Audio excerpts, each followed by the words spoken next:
Have you ever wondered what kind of desire is powerful enough to create a god, and what price must be paid when that desire is finally fulfilled?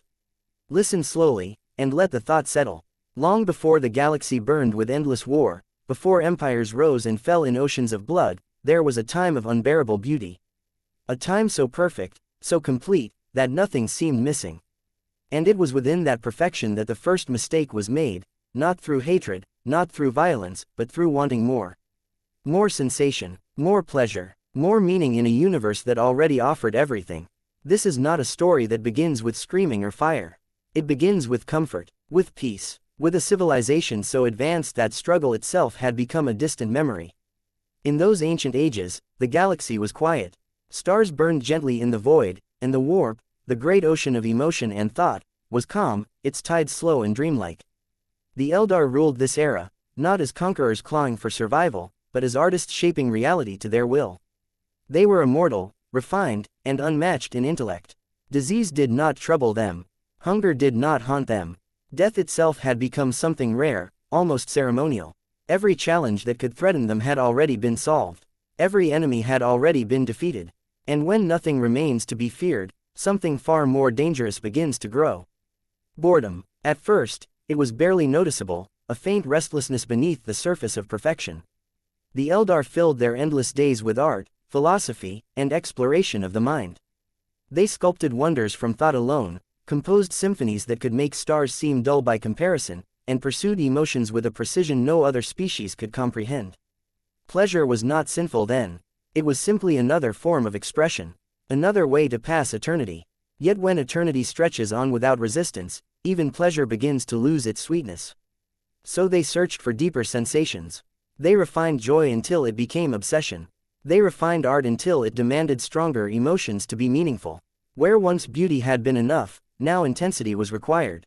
Subtlety faded. Extremes became fashionable. Pain and pleasure, once clearly separated, began to drift closer together, as if drawn by an unseen force.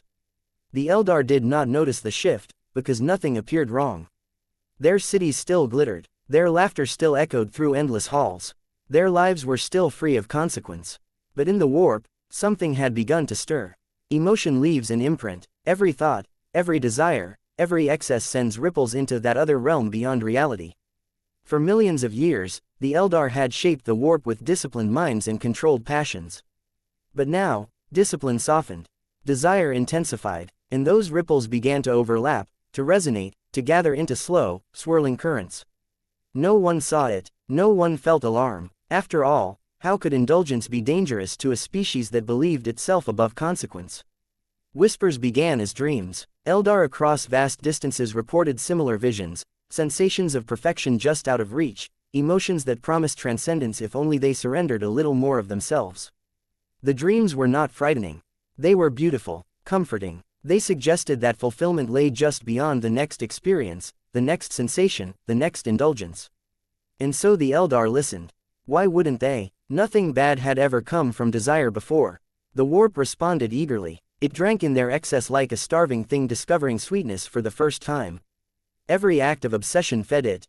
Every extreme emotion added weight to a presence that did not yet exist, but was slowly becoming inevitable.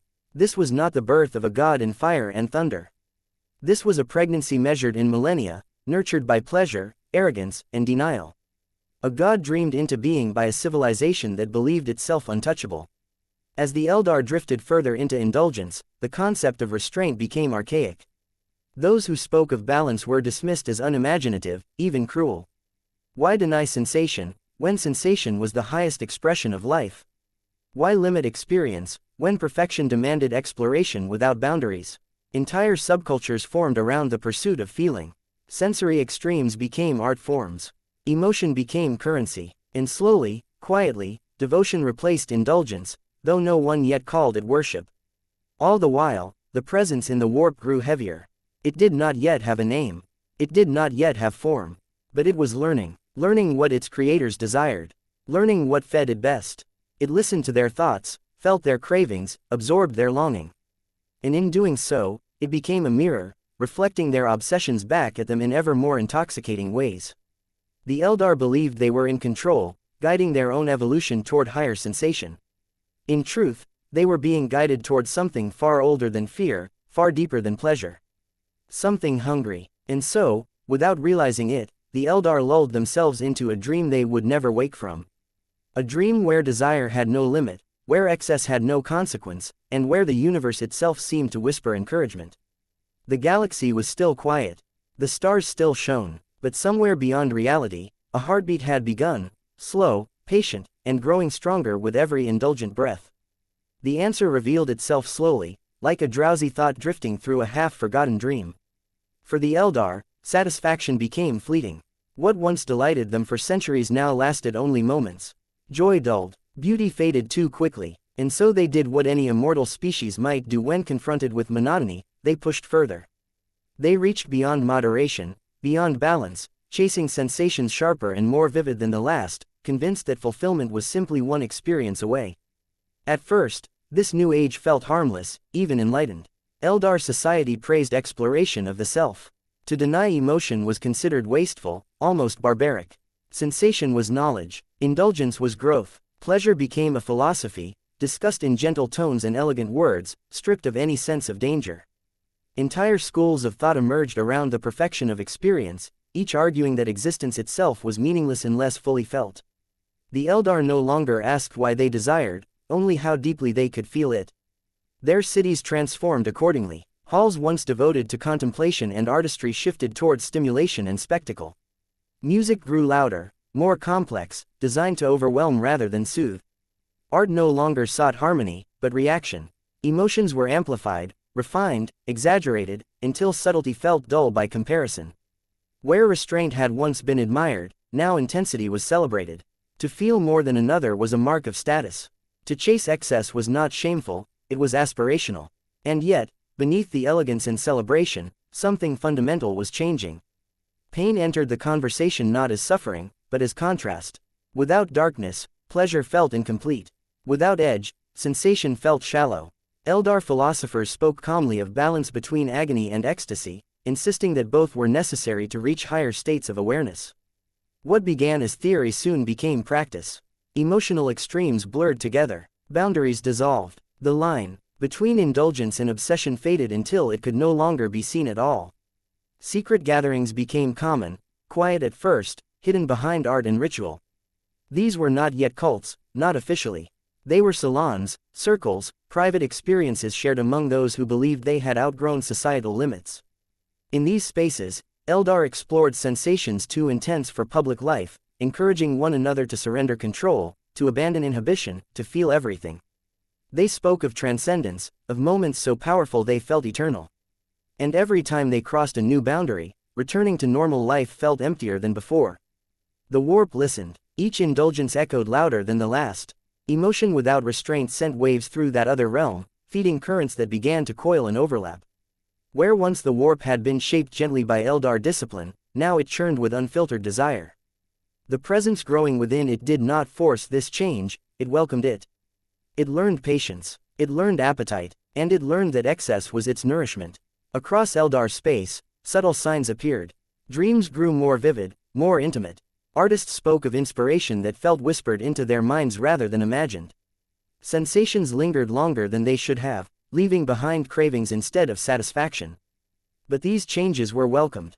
Anything that intensified experience was seen as progress. Warnings were unnecessary, even offensive. After all, the Eldar were masters of themselves. They had always been. Public life reflected this shift as well. Celebration replaced responsibility. Governance became ceremonial, decisions guided by pleasure rather than foresight. Those few who urged caution were labeled regressive, fearful of growth. Their voices softened, then vanished entirely. It was easier not to listen. Easier to believe that nothing could go wrong in a universe that had always bent to Eldar will. What none of them realized was that they were no longer the only ones listening to their desires. The presence in the warp had begun to dream them back.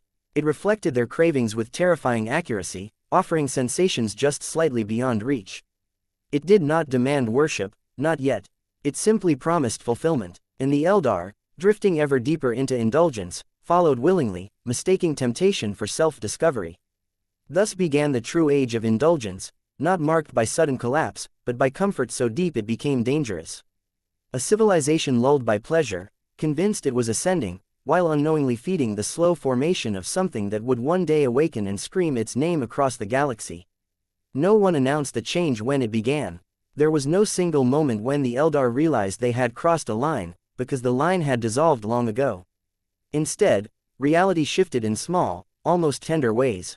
Dreams became shared experiences. Sensations lingered after waking. Emotions felt thicker, heavier, as though the universe itself had learned how to press closer to the mind. The Eldar did not fear this closeness. They welcomed it. To them, it felt like the next step toward transcendence.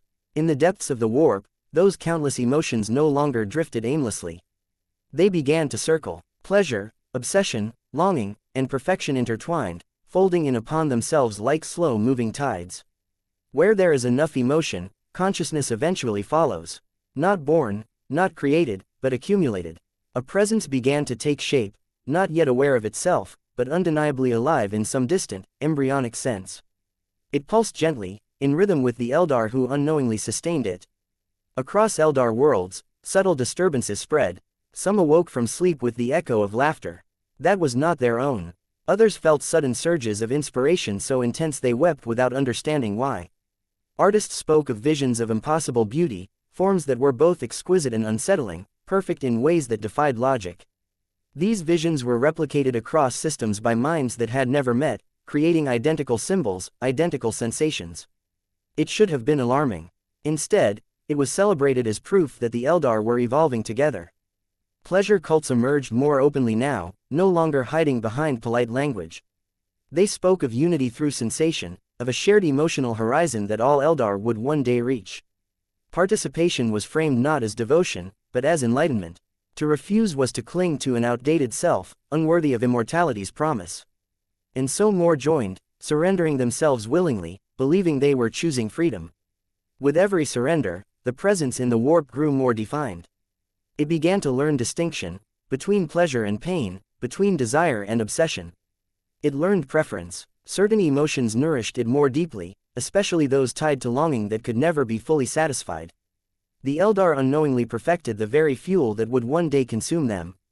Their immortal minds, capable of feeling without end, provided a feast unlike anything the warp had ever known. Stranger still, time itself seemed to blur. Days passed unnoticed. Decades felt like moments. Eldar lost track of their own histories, focused entirely on the immediacy of sensation. Memory became less important than experience. Tradition eroded quietly, not through rebellion, but through neglect. Why remember the past when the present could be made endlessly intense? A few Eldar sensed something was wrong. They described a pressure behind reality, a sense of being watched by something patient and vast. But these concerns were dismissed as anxiety, remnants of outdated restraint. After all, nothing visible had changed. Worlds still prospered. No enemies threatened them. No disasters struck. The absence of consequence became the strongest proof that there was no danger at all. Yet in the warp, the presence stirred more actively now. It began to respond, not with words, not with commands, but with encouragement. Emotions felt richer when pushed further. Extremes delivered sharper rewards. The Eldar mistook this feedback loop for self-mastery, never realizing that something else was learning through them, learning what they craved, learning how to draw it out, learning how to shape itself in their image. This was the unseen gestation of a god, not born of prayer or sacrifice, but of excess repeated without reflection. Every indulgence added weight to its form. Every obsession sharpened its hunger. It did not rush. It did not need to. Eternity stretched wide before it, and its creators were in no hurry to stop. As the Eldar drifted deeper into this shared dream, reality itself began to thin. The barrier between real space and the warp softened, becoming permeable in ways no one noticed until it was far too late. Sensation flowed freely between realms, binding creator and creation together in a slow, intimate embrace. And somewhere within that growing presence, something like awareness flickered, brief, uncertain, but unmistakably real. The god was not awake yet, but it was dreaming, and every Eldar dream fed it. By the time the Eldar sensed that something was wrong, the sensation felt distant, unreal, like the faint discomfort of a dream just before waking.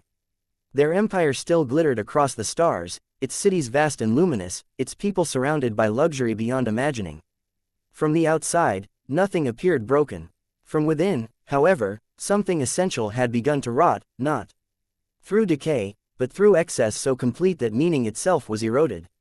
The Eldar no longer built for the future. Eternity had made the future irrelevant. Everything existed in the present moment, stretched thin and sharpened to extract the most intense emotion possible. Entire worlds were reshaped into playgrounds of sensation, environments designed not for life, but for feeling. Architecture twisted into impossible forms meant to disorient and excite.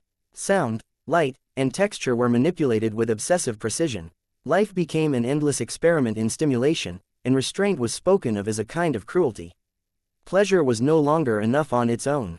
It had to be pursued at greater cost, with greater risk, to feel real. Where once joy had been shared, now it was consumed. Relationships grew shallow, transactional, defined by what sensation could be extracted rather than what could be built together. Empathy weakened, replaced by fascination. Suffering, once something to be alleviated, became something to be observed, studied, even admired for the intensity it produced. In quiet corners of the Empire, voices still whispered warnings.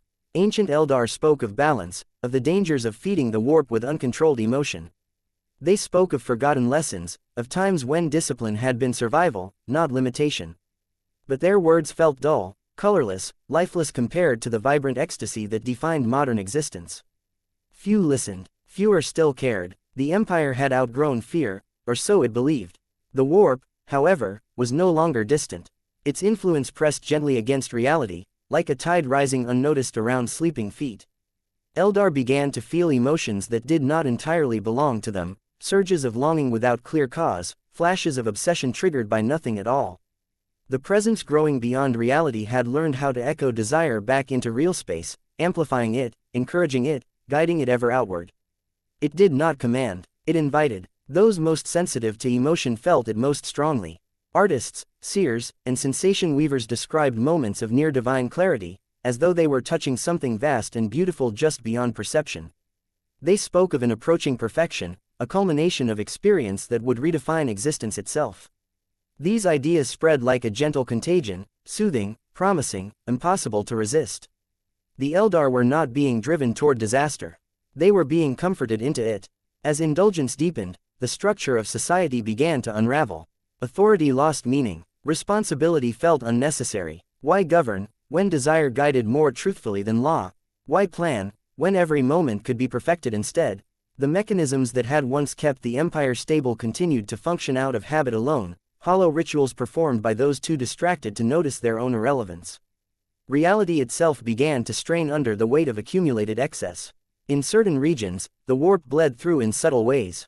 Time stretched unpredictably. Sensations lingered unnaturally long. Some Eldar reported moments where their surroundings seemed to pulse in rhythm with their own hearts. These occurrences were not feared. They were celebrated as signs of transcendence, evidence that the barrier between mind and universe was finally dissolving. But dissolution cuts both ways. The presence in the warp had grown vast now, swollen with the emotional output of an entire civilization. It had learned enough to begin forming identity. Desire shaped its contours. Obsession sharpened its edges. It was no longer merely feeding, it was preparing. Preparing for the moment when it would no longer need to whisper through dreams, because it would be able to scream. Still, the Eldar danced. They stood at the very edge of oblivion, laughing, indulging, convinced that the universe would never demand payment for pleasure taken without limit. The final days of their empire were not filled with panic or war. They were filled with celebration, with indulgence pushed to its absolute extreme, with a collective surrender so complete that even survival felt like an afterthought. And somewhere, deep within the warp, the dream ended. The god was almost ready to wake. It was not a question the Eldar ever expected to answer. For them, existence had always flowed forward, uninterrupted, indulgence layered upon indulgence, pleasure rising endlessly without cost. And so, when the moment finally came, it did not arrive as a warning or a revelation. It arrived as fulfillment, as culmination, as the sensation they had been unconsciously chasing for millennia. In the instant before catastrophe, the Eldar felt closer to perfection than ever before. Across their empire, sensations peaked simultaneously. Every excess reached its highest expression. Emotion surged beyond anything their immortal minds had ever known. Desire, obsession, pleasure, pain, longing, and pride collapsed into a single, overwhelming crescendo. For a heartbeat that seemed to stretch into eternity, the Eldar were united, not by purpose, not by reason, but by pure sensation. It felt like transcendence. It felt like becoming something greater. In the warp, that final surge was enough. The presence that had been forming in silence and patience crossed a threshold. The countless emotions feeding it no longer merely sustained its existence, they defined it. Identity snapped into place, awareness ignited, hunger sharpened, and with a scream that echoed across both reality and unreality, Slaanesh was born. The sound was not simply heard. It was felt. A psychic detonation rippled outward, tearing through the warp and punching violently into real space. Eldar across the galaxy froze as the scream passed through their souls, stripping them bare. In that instant, billions realized the truth too late. The god they had dreamed into being did not love them. It desired them, and desire, once awakened, is never gentle. Slaanesh's birth was an act of consumption. Eldar souls, rich, potent, immortal, were torn from their bodies in a single, catastrophic wave. Entire worlds went silent as populations vanished in an instant, reduced to empty cities and drifting debris. The pleasure they had worshipped became their undoing, twisted into agony as their spirits were devoured to feed the newborn god's insatiable hunger. Reality itself ruptured. The psychic shock carved a permanent wound into the galaxy, a vast, howling scar where the warp bled endlessly into real space. This wound would come to be known as the Eye of Terror, but in that moment it was simply annihilation given form. Stars vanished behind impossible storms of unreality. Space twisted, time fractured, the laws of existence bent beneath the force of Slaanesh's awakening. For those few Eldar not instantly consumed, the experience was unbearable. They felt the god's gaze turn upon them, intimate and absolute. Slaanesh knew them completely, their fears, their desires, their guilt. It reached for their souls with the same tenderness they had once reserved for pleasure, promising ecstasy even as it threatened eternal torment. Survival was not earned through strength or wisdom in that moment. It was granted by chance, distance, or sheer cruelty of fate. As Slaanesh rose fully into awareness, the warp erupted in celebration and horror. Demonic forms coalesced from excess emotion, birthed screaming into existence to serve their god. The newborn Dark Prince drank deeply, bloated with stolen souls, yet already yearning for more. Fulfillment lasted only a moment. Hunger returned immediately, sharper than before. Such is the curse of excess, satisfaction is always fleeting. The Eldar Empire did not fall slowly. It ended in a single, galaxy-shattering instant. Where once there had been countless vibrant worlds, there were now ruins, echoes, and silence. The laughter, the art, the beauty, all erased or twisted beyond recognition. An entire civilization, older than most stars, reduced to a cautionary shadow in the space of a heartbeat. And Slaanesh, newly born, stretched its awareness across the galaxy. It knew its creators were not entirely gone. Some had escaped, and that knowledge delighted it. For the god of excess, the feast was never meant to end. Survival, for the Eldar, was not a gift. It was a sentence. In the wake of Slaanesh's birth, the galaxy felt impossibly empty. Where once the psychic presence of countless Eldar minds had filled the warp like a radiant constellation, there was now a vast, aching absence. Silence pressed heavily against the survivors, broken only by the distant, predatory awareness of the god that now hunted them. Those who lived through the fall did not celebrate their escape. They mourned it. Every breath was a reminder that everyone they had ever known had been consumed. The survivors scattered, not out of strategy, but terror.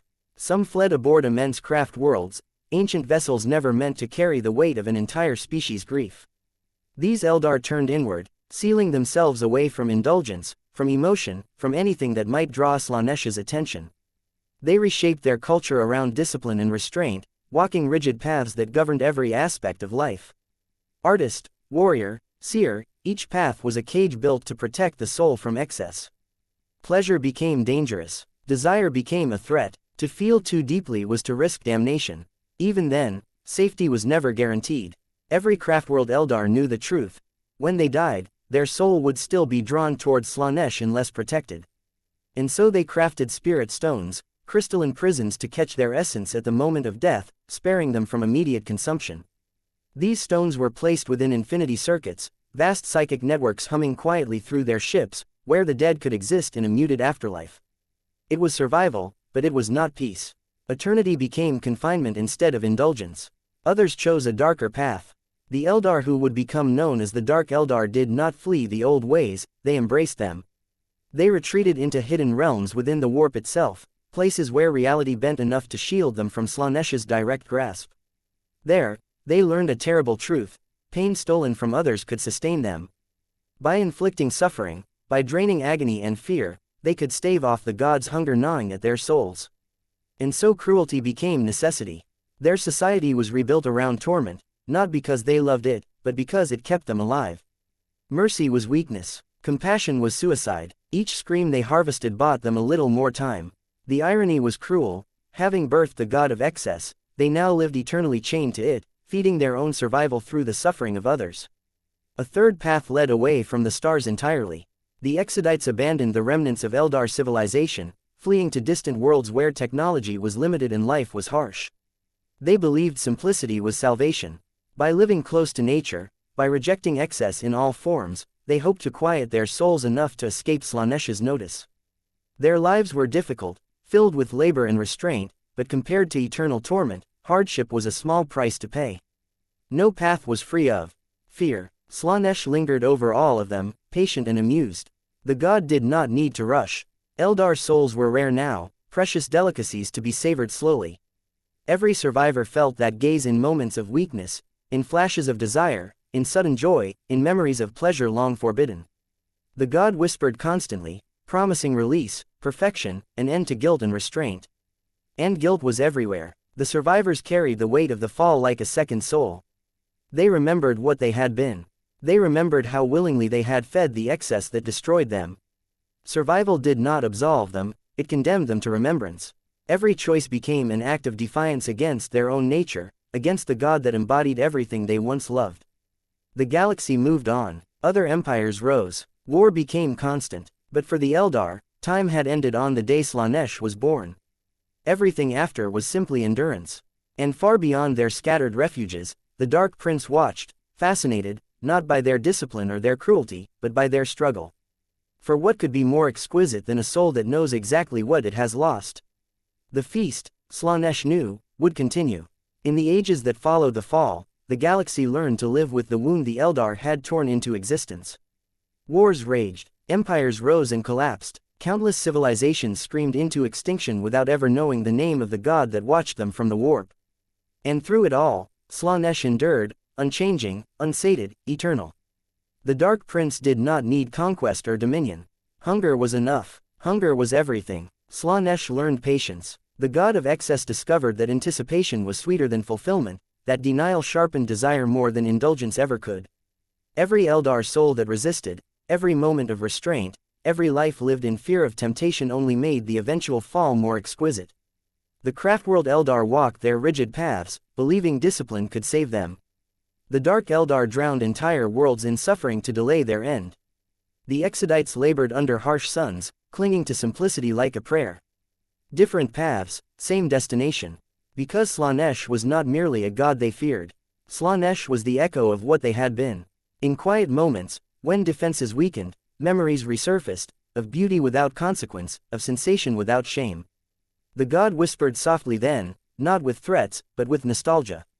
With promises of rest, of release, of an end to guilt that had lasted longer than some stars. For some, resistance failed. For others, it held. Either way, the Dark Prince watched with delight, savoring every internal struggle. And beyond the Eldar, the galaxy continued to feed the same hunger. Mortals of other species chased perfection, obsession, and pleasure in their own ways. Artists, warriors, rulers, and dreamers all brushed against excess eventually. Few recognized the pull for what it was. Fewer still escaped it entirely. Slaanesh did not need worship from temples or altars. Every unchecked desire was a prayer. Every obsession was an offering. That was the final cruelty. Slaanesh did not arrive as a monster from beyond the stars. The god was born from within, from longing, from dissatisfaction, from the belief that fulfillment must always lie somewhere just beyond reach. The Eldar had simply been the first to feel deeply enough, long enough, to give that belief form. And so the galaxy drifts onward beneath a quiet truth. Desire never sleeps, excess never ends, and the Dark Prince never truly hungers alone, because somewhere, in some mind, the yearning always begins again. Softly, innocently, like a dream meant to soothe.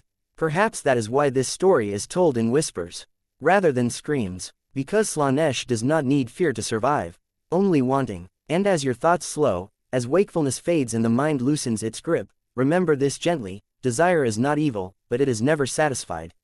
It only asks for one more moment, one more feeling, one more step beyond the line. And somewhere beyond reality, something listens. Patiently, endlessly, satisfied, only for now.